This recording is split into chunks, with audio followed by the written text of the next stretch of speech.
You ask Tiger to solve. This deals with linear equations with one unknown. The final result is x equals 2. Let's solve it step by step. Simplify the expression. Expand the parentheses. Simplify the arithmetic. Group like terms. Simplify the arithmetic. Swap sides.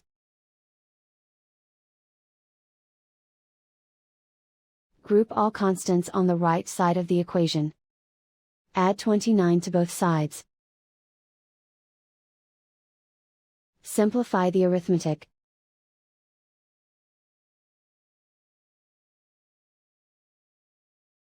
Isolate the x. Divide both sides by 7. Simplify the fraction.